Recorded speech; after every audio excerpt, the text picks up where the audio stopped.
Nous sommes de retour après une petite interruption. J'espère que vous avez passé un bon temps. Vous avez le temps de grignoter un petit truc entre midi et deux.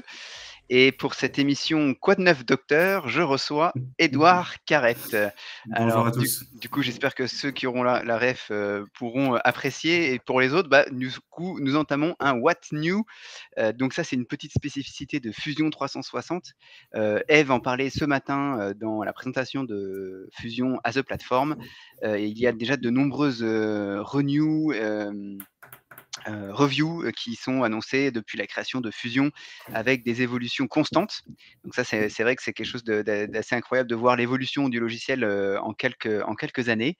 Et aujourd'hui, pour parler des dernières nouveautés de Fusion 360, donc nouveautés majeures et petites nouveautés surprises, eh bien, je reçois Édouard Carrette, du coup spécialiste Fusion 360.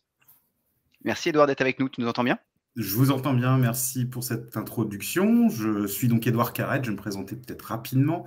Donc, je suis spécialiste technique au sein de Autodesk, spécialiste technique sur Fusion 360 et Prodsmart, produit dont vous avez peut-être entendu parler. En tout cas, aujourd'hui, je vais vous présenter typiquement les nouveautés, alors faire une espèce de récapitulatif finalement de ce qui est arrivé en termes de nouveautés, de nouvelles fonctions, de nouvelles capacités dans Fusion 360.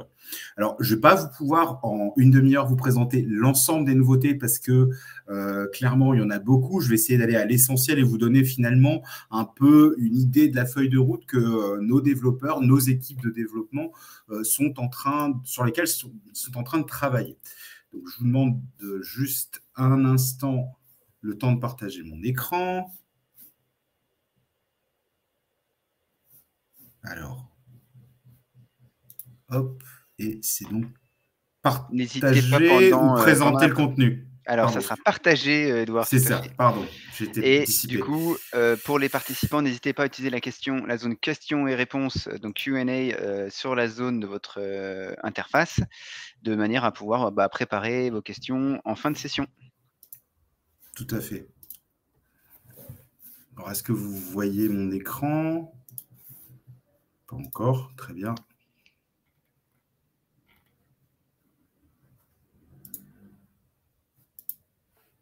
Normalement. On n'est pas loin. Super. Ok, très bien. Donc, je me suis présenté rapidement. Donc, je vais essayer de condenser l'ensemble donc en 20-25 minutes maximum. Clairement, comme je vous disais, il y a beaucoup de choses à dire sur le sujet des nouveautés dans Fusion 360. Donc, on va y aller. On va commencer directement. Ce que je vais faire, c'est finalement vous faire un récapitulatif de ce qui a été fait en 2023. Donc, toujours cette optique d'avoir une flexibilité à un contrôle, flexibilité dans la conception, dans les dessins, en mettant l'accent sur l'automatisation pour améliorer la productivité, mais aussi l'expérience utilisateur, l'expérience finalement concepteur, designer, et améliorer aussi d'autres sujets, comme par exemple avoir une programmation, une génération des stratégies de fabrication beaucoup plus efficaces, tout en ayant aussi des produits qui soient plus liés, typiquement, je dirais, à la partie commercialisation, mise en industrialisation, finalement. Là, on va parler vraiment dans un aspect, je vais dire, outils de simulation, outils d'étude d'éléments finis.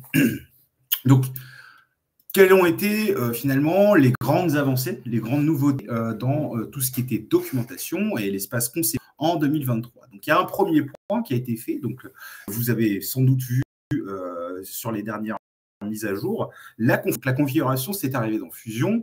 Donc, c'est une fonctionnalité qui avait été attendue, quelque chose sur lequel nos équipes ont travaillé quand même depuis, j'ai parlé en mois, mais je pense qu'on peut parler en années maintenant.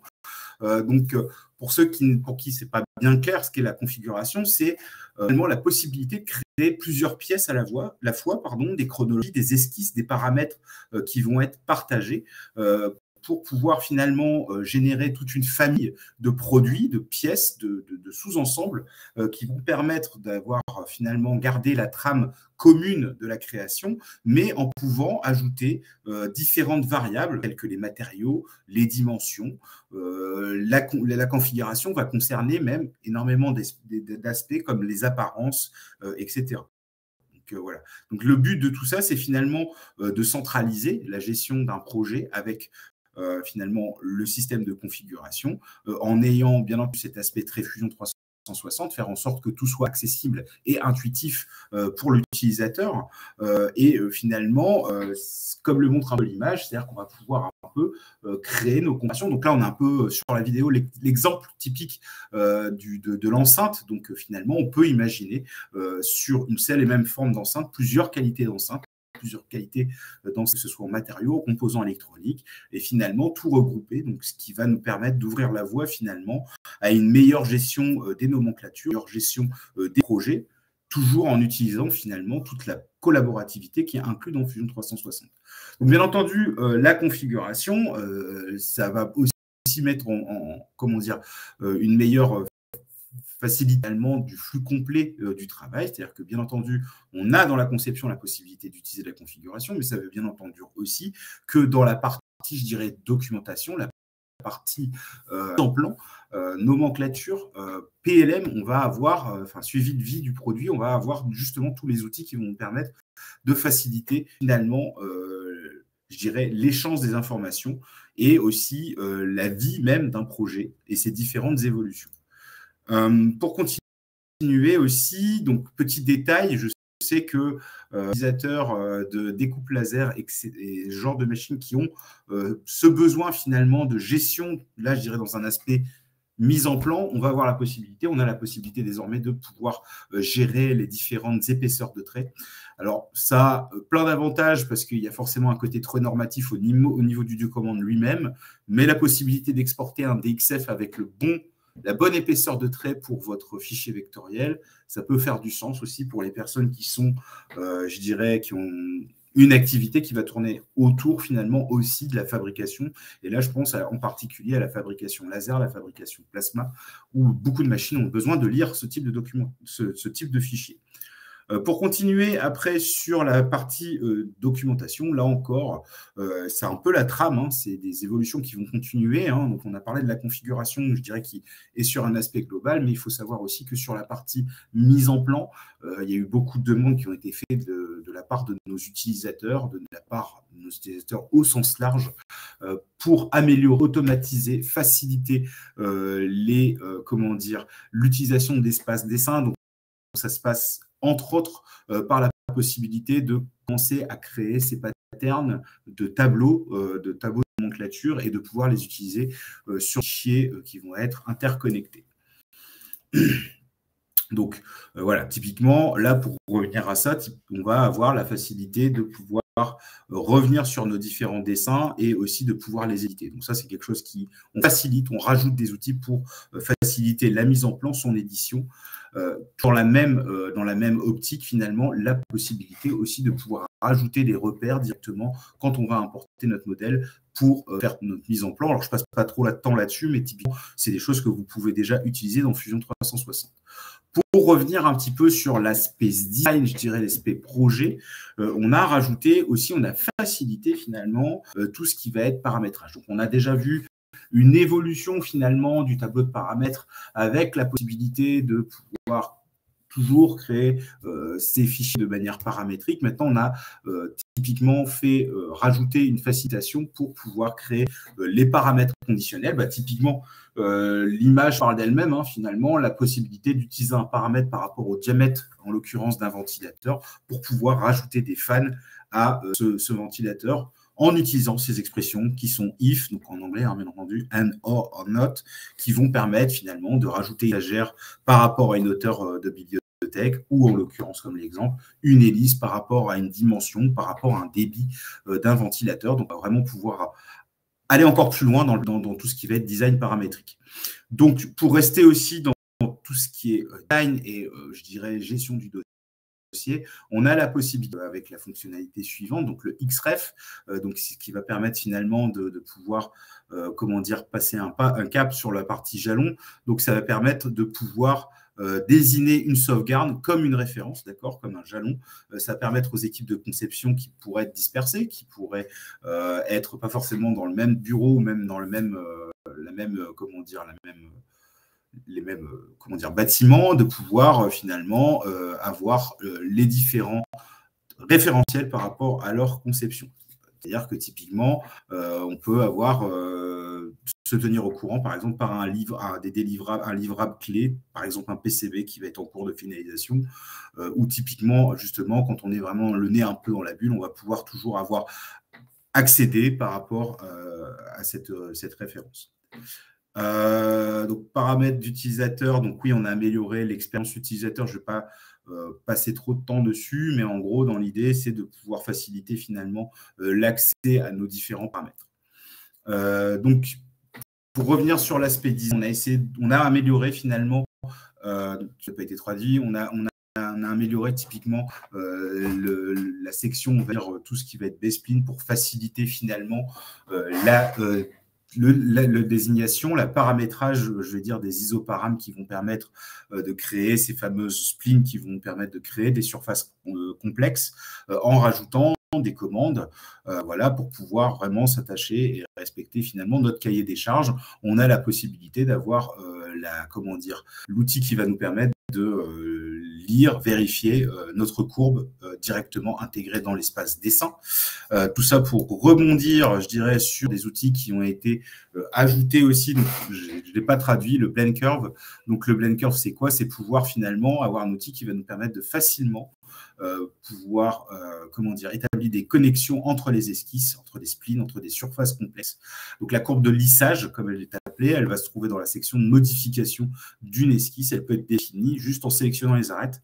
Et en fonction, on va pouvoir aussi, bien entendu, donc, en fonction de l'entrée, on obtiendra donc une esquisse 2D ou 3D, d'accord, qui va suivre un ou deux ensemble. Donc ça, c'est des outils qui ont été rajoutés. Donc bien entendu, avec cette automatisation de la tangence pour pouvoir créer ce lien entre les deux. Pour continuer toujours dans l'espace design, on a eu des améliorations faites dans tout ce qui est conversion du maillage. On sait que c'est, je dirais, la partie la plus fastidieuse des fois quand on se doit d'éditer finalement des fichiers maillés externes ou internes. Donc le but de tout ça, c'est de juste améliorer l'algorithme qui va garder une certaine précision et surtout, c'est pas plus rapide clairement, mais c'est beaucoup plus précis et ça, comment dire, puis il y a aussi avec tous les outils qui sont dans l'espace maillage la possibilité d'aller plus loin et d'avoir des fichiers qui soient toujours plus éditables. Nouvelle fonction aussi dans l'espace design, mais là on va parler plutôt de product design, donc tout ce qui va être l'onglet plastique pour le coup. Alors c'est une des nouveautés qu'il y a eu là-dessus, mais on a la possibilité justement d'éditer des lèvres, donc des lèvres d'emboîtement ou d'une rainure pour pouvoir finalement pallier aux défauts conception de pièces plastiques qui va être injectée sous pression. Typiquement, le design de la lèvre, de la rainure pour pouvoir réaliser ces emboîtements, ça pallie en partie au défaut de gauchissement, c'est-à-dire à la déformation qui va intervenir lors du refroidissement de la pièce en plastique, lors de son éjection finalement du moule injection plastique. Donc c'est un outil là encore qui reste intuitif, qui est facile à utiliser et qui va permettre là encore, grâce au Product Design Extension, pouvoir permettre finalement de, là encore, gagner un temps énorme en termes de conception pour, je dirais, la fabrication additive et la fabrication injection plastique. Donc, dans cette optique-là, il faut rajouter toujours plus d'outils sur cette extension qui est pour le coup très utile pour le domaine du design produit. Bien entendu, bon, ça rapidement pour le coup, on a bien entendu, vous connaissez déjà la possibilité de pouvoir changer, éditer les différentes fonctions. Donc là, la mode différence, elle est où? Elle est l'objectif de cette fonctionnalité sur place. Donc le fait est qu'on va pouvoir éditer de manière encore plus rapide, c'est-à-dire qu'on va pouvoir cliquer sur le bouton, plus d'accessibilité, plus accessibilité finalement à des nouvelles commandes d'interférences, etc., pour pouvoir éditer rapidement un modèle existant. Donc, autres petites améliorations. Donc là, on est plutôt dans le domaine de la performance. Donc, entre guillemets, nouvelle expérience, ça, vous l'avez déjà vu. Bien entendu, on a toujours cette bataille où on fait en sorte de toujours coller au plus près au marché. Donc avec, bien entendu, là, alors du coup, même je dirais que le slide est ancien parce qu'il y a encore des nouveautés qui vont arriver au sujet, comment dire, de l'amélioration, on va dire, sur tout ce qui va être OS et Windows, faire en sorte d'avoir toujours une amélioration en termes des systèmes d'exploitation. On sait que c'était assez connu qu'il y avait des petits soucis par rapport au chipset de Apple. Voilà, c'est des choses qui sont en train de se régler. Là encore, on a amélioré aussi finalement, on a rationalisé finalement la distribution des fichiers F3D, F3Z. Voilà, donc on va pouvoir, là encore, des petits détails techniques qui améliorent l'expérience et les performances globales. Petit détail aussi, donc ça c'est quand même important de le dire, c'est-à-dire que typiquement on a le bouton snooze parce que les updates entraînent automatiquement une mise à jour, forcément les nouvelles fonctions entraînent cette mise à jour. On peut lui demander typiquement de faire comment dire, la mise à jour après coup, par exemple. Par exemple, on est vraiment sur un sujet, on va dire, important avec plein d'éléments et on ne veut pas se faire embêter pour une mise à jour à ce moment-là et on va pouvoir dire qu'on va vouloir reporter de 14 jours, par exemple, la mise à jour. Voilà, donc l'amélioration forcément des performances globales, c'est vrai que ça c'est du détail, mais typiquement on travaille aussi pas que sur les nouvelles fonctions, on travaille sur la stabilisation, la vitesse de calcul de la plateforme. Je vais passer maintenant à la simulation. Donc simulation, on a justement la commercialisation cooling, donc pouvoir vraiment utiliser l'aspect refroidissement des composants électroniques. Donc c'est une étape qui était importante pour nous parce que la fonction de refroidissement elle reste très longtemps dans les previews. Donc voilà, le e-cooling finalement de tirer toutes les capacités possibles, je dirais, de l'outil de routage électronique qui est intégré dans Fusion 360, Fusion électronique. Donc, c'est-à-dire qu'on va aller, en plus des outils de SPI aussi, par exemple, comme le Signal Integrity Extension qui va permettre finalement de fiabiliser, vérifier la résistance aux signaux Bluetooth d'un PCB. Là, typiquement, en plus, dans l'espace simulation, il y a cette possibilité qui va nous permettre de détecter les points de chauffe dans un PCB, dans son environnement. Donc ça fait partie finalement soit de l'extension simulation, c'est-à-dire qu'on va pouvoir y accéder, ou alors on pourra utiliser ce qu'on appelle les jetons, les flex tokens, pour pouvoir faire cette étude. Bien entendu, oui, là aussi, petite amélioration là-dessus. C'est vrai que je reste très rapidement sur ce sujet de la simulation. Pour le coup, là encore, on a eu des améliorations qui ont été faites justement pour être encore plus précis, typiquement sur la détection des défauts et des points de chauffe sur le PCB, parce que, bien entendu, un PCB va demander énormément de précision en termes de l'information, justement pour améliorer la fiabilité de la carte. Generative Design. Alors, je parlais de Generative Design, mais je vais faire un petit incartade encore par rapport au design, parce qu'on va parler aussi de modélisation automatisée. Donc, la modélisation automatisée, vous avez sans doute vu ce petit bouton automate dans Fusion 360, où, comme on le montre, on va pouvoir sélectionner des surfaces pour créer des liens, tout en générant un obstacle. Typiquement, on pourrait se dire que c'est déjà ce que fait le Generative Design, sauf que dans l'automate, on est vraiment là pour générer une forme, pour faire une connexion entre les composants, sans prendre en compte, on ne va pas faire une étude de matériaux, on ne va pas faire une étude d'utilisation intelligente du matériau comme on pourrait le faire dans le Generative Design. Bertrand va en parler dans quelques minutes. On est vraiment sur un outil qui va nous proposer des formes, là encore, mais bien entendu, tout le process de validation d'éléments finis, de validation des matériaux demandera, là encore, une validation dans l'espace simulation. Ou alors, on peut utiliser donc, les options de Generative Design qui nous permettra d'avoir un élément, je dirais déjà, prêt à l'industrialisation.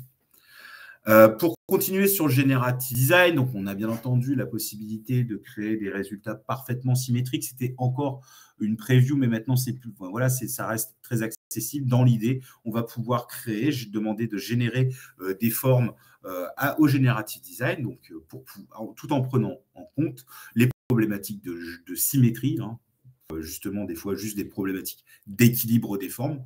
Là, en l'occurrence, l'exemple qui est montré, c'est un drone. Donc, la symétrie prend tout son sens parce qu'il y a un équilibre des masses à respecter qui est hyper pointu. Donc, c'est des outils qui sont de nouveau des fonctions qui ont été ajoutées.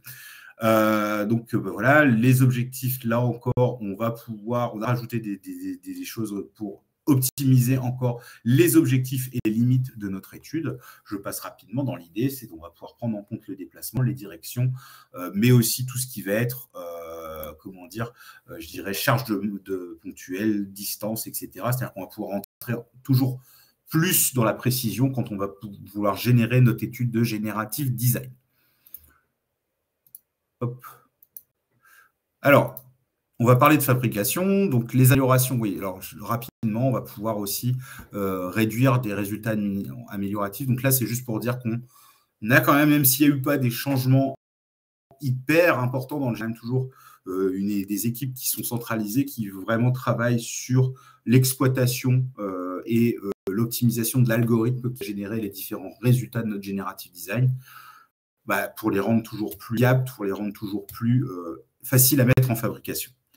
Donc, je vais faire un petit focus sur la fabrication maintenant. Bon, alors forcément, là encore, et je le redis, on est vraiment sur, récapitulatif parce que je ne peux pas rentrer dans le détail, ça demanderait beaucoup trop de temps.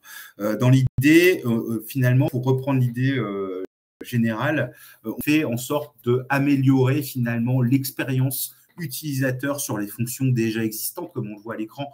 Là, on est typiquement sur des opérations de fraisage 2D. Donc, le fait est, c'est que depuis janvier maintenant, on a la possibilité d'avoir des outils de sélection de fonctions à usiner améliorés. Donc, ça va pouvoir être en sélectionnant une arête, une chaîne, et on va pouvoir toujours venir rééditer directement dans l'outil de sélection pour pouvoir faire en sorte de sélectionner globalement toutes les zones. Et on a sélectionné un outil de sélection qui va nous permettre, là encore, de faciliter, améliorer l'efficacité de la passe d'outils qu'on va générer. D'accord ? Donc, le fait est que on reste toujours sur des sélections manuelles quand on va devoir aller dans le détail, mais on a la possibilité, là encore, de automatiser les sélections.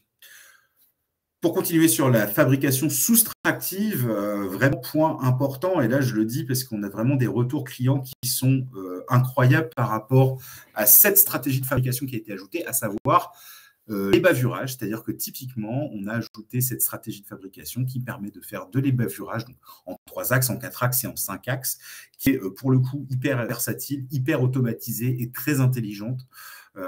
Pour le coup, c'est une option auxquelles nos clients ne pensaient pas. Et quand on en parle avec eux, c'est quelque chose qu'ils disent « Mais oui, pourquoi je n'y ai pas pensé avant? Il nous faut cet outil. » Dans l'idée, en gros, le but de cette opération, c'est typiquement la dernière opération avant de prendre la pièce et de la sortir de la machine. Le fait est qu'on va avoir déjà, en tout cas sur les opérations accessibles, les bavurages qui est fait. Les bavurages, c'est des opérations qui sont manuelles dans le monde de l'industrie, qui vont des fois demander un opérateur spécifique pour le bavurage, avec tous les risques que ça comporte en termes de blessures, bien entendu, et aussi potentiellement le risque d'abîmer la pièce en cours de fabrication. Donc ça, c'est plutôt une avancée qui est plutôt globale. Donc, il est vraiment fait pour les bavurages et rien d'autre, mais il fonctionne en 3 axes, 4 axes, 5 axes, et on va pouvoir travailler avec différents types d'outils. Autre stratégie, donc là, on est toujours, je dirais, dans la finition. C'est une stratégie qui va nous permettre de détecter les plans inclinés. On a déjà la finition des plats. Les plats, c'est quoi? On va détecter finalement toutes les surfaces qui sont parallèles au plan de travail sélectionné pour pouvoir faire des stratégies de finition sur les différentes surfaces et avoir une vitesse de calcul qui est vraiment rapide pour détecter tous ces plats. Auparavant, dans le plat, il fallait pouvoir créer différentes opérations pour pouvoir justement générer, ces plats sur différents angles. C'est-à-dire quand on travaille sur des machines multi-axes. Là, directement, on a ajouté l'automatisation de la détection des plats. C'est-à-dire qu'on va pouvoir permettre en une seule stratégie de détecter les surfaces et de programmer les départs de la machine, donc les mouvements de table, littéralement, pour pouvoir faire les plats. L'avantage, là, pour le coup, c'est un gain, encore une fois, de productivité notable en termes de programmation, mais aussi, on a une stratégie d'outils qui va nous faire littéralement gagner du temps machine en finition. Pour continuer, y a aussi les finitions de coins, ça c'est pareil, une des stratégies qui arrivent de Power Mill pour le coup. Donc on va pouvoir, là encore, par rapport à un outil de référence, aller vraiment dans le détail des finitions. Toujours est-il que Articam de Fusion, comme on peut le comprendre, est toujours plus mature, toujours plus avancé, que ce soit avec l'extension, surtout avec l'extension, bien entendu, parce que je pense aux présentations que je vous ai faites au préalable. Voilà, là, pour le coup, avec cette finition de coin, on va vraiment rentrer dans le détail et avoir là encore un niveau de finition qui est digne de logiciels beaucoup plus onéreux. Là aussi, vous voyez, on a des stratégies qu'on améliore. Alors là, c'est plus pour vous, voilà, plus pour vous montrer un peu le détail. C'est-à-dire que typiquement, on a des stratégies existantes. Ça ne veut pas dire qu'on les oublie. Justement, on fait en sorte de les améliorer. Là encore, ces améliorations viennent en grande partie de l'insider programme. L'insider programme, c'est vous, utilisateurs, qui nous faites des retours par rapport aux besoins, aux problèmes que vous rencontrez dans l'utilisation du logiciel. Et comme vous pouvez le voir, on ne chôme pas. Hein. En un an, on a fait quand même pas mal d'avancées sur l'ensemble des différentes solutions. Donc là, pareil, je vais passer rapidement. Encore une finition qui est vraiment dédiée là, pour la fabrication avancée, pour les formes complexes de précision, le géodésique, qui va travailler sur différentes géométries. Et encore une autre, donc rapidement, là, le finition roulant avancé, donc là, vraiment dédié aux 5 axes, mais avec la possibilité de travailler, pas forcément que en 5 axes, on peut travailler en 3 axes avec le roulant avancé. Donc rapidement aussi, je vais tournage, donc là, je vois que le temps passe. Pour le coup, on a redéfini la détection des profils dans l'espace tournage, parce que finalement, c'est un des espaces qui s'améliore, qui a commencé déjà à s'améliorer en fin d'année, qui s'améliorera toujours plus sur le courant de l'année prochaine. Des bonnes surprises qui vont arriver pour le What's News de 2024. Mais voilà, donc on essaie d'améliorer typiquement la détection du profil, l'intelligence de la reconnaissance des fonctions 3D pour générer des passes d'outils, pour éviter toute collision, comme on peut le voir. C'est-à-dire que dans tout ce qui va être ébauche et lissage, on va prendre en compte l'outil pour vraiment générer une stratégie de tournage qui est sécurisée. Pour rester après, on a là encore des stratégies qui sont dédiées, par exemple, au 4 axes ou au tour fraisage. C'est-à-dire qu'on va vraiment avoir des stratégies qui vont nous permettre de faire et l'ébauche et la finition en 4 axes pour les pièces avancées. Dans l'additif, rapidement, toutes les améliorations qui ont été faites surtout pour pouvoir améliorer l'utilisation de la machine, de l'espace de la machine. C'est-à-dire on a des outils qui vont nous permettre d'agencer en 2D ou en 3D nos plateaux, typiquement. On a là, je dirais sur l'aspect, en particulier sur la jet, la possibilité d'avoir une expérience de packing qui est vraiment très avancée. C'est encore aujourd'hui vraiment dédié sur les HP. Bien entendu, c'est un premier pas vers une généralisation justement du packing dans l'extension additive de Fusion 360. La possibilité des plans de contrôle directement dans l'espace additif, c'était uniquement dans l'espace contrôle pour l'usinage. Donc, on va pouvoir vraiment permettre de faire littéralement de la feuille de contrôle pour nos opérateurs qui sont dans notre atelier additif. Et toujours est-il qu'on a, encore une fois, toujours plus de fonctions, de supports avancés justement pour faire de la fabrication additive avancée, que ce soit pour les supports ou que ce soit typiquement pour tout ce qui va être simulation additive. Alors, voilà, donc là, encore une fois, on parle des différentes améliorations qui ont été faites, des améliorations qui étaient faites pour améliorer l'expérience d'utilisation de l'espace nesting. Voilà. J'ai essayé d'être le plus concis possible. Je vois que j'ai vraiment pris la demi-heure, même en étant concis. Timing parfait, merci Edouard. Beaucoup de nouveautés, beaucoup de changements importants aussi dans Fusion 360. On voit que la plateforme, on parle vraiment d'une plateforme maintenant qui accueille finalement les différentes approches de la conception et de la fabrication, et tout ça grandit petit à petit. Et la feuille de route est très impressionnante pour les nouveautés qui vont arriver en 2024. J'ai hâte d'être à l'année prochaine et de refaire le même contenu. Le rendez-vous est pris. Il y a vraiment des très belles choses qui arrivent en termes de fonctionnalité dans l'ensemble des outils qui sont intégrés sur la plateforme. Bon, il y en aura pour tout le monde, j'ai l'impression.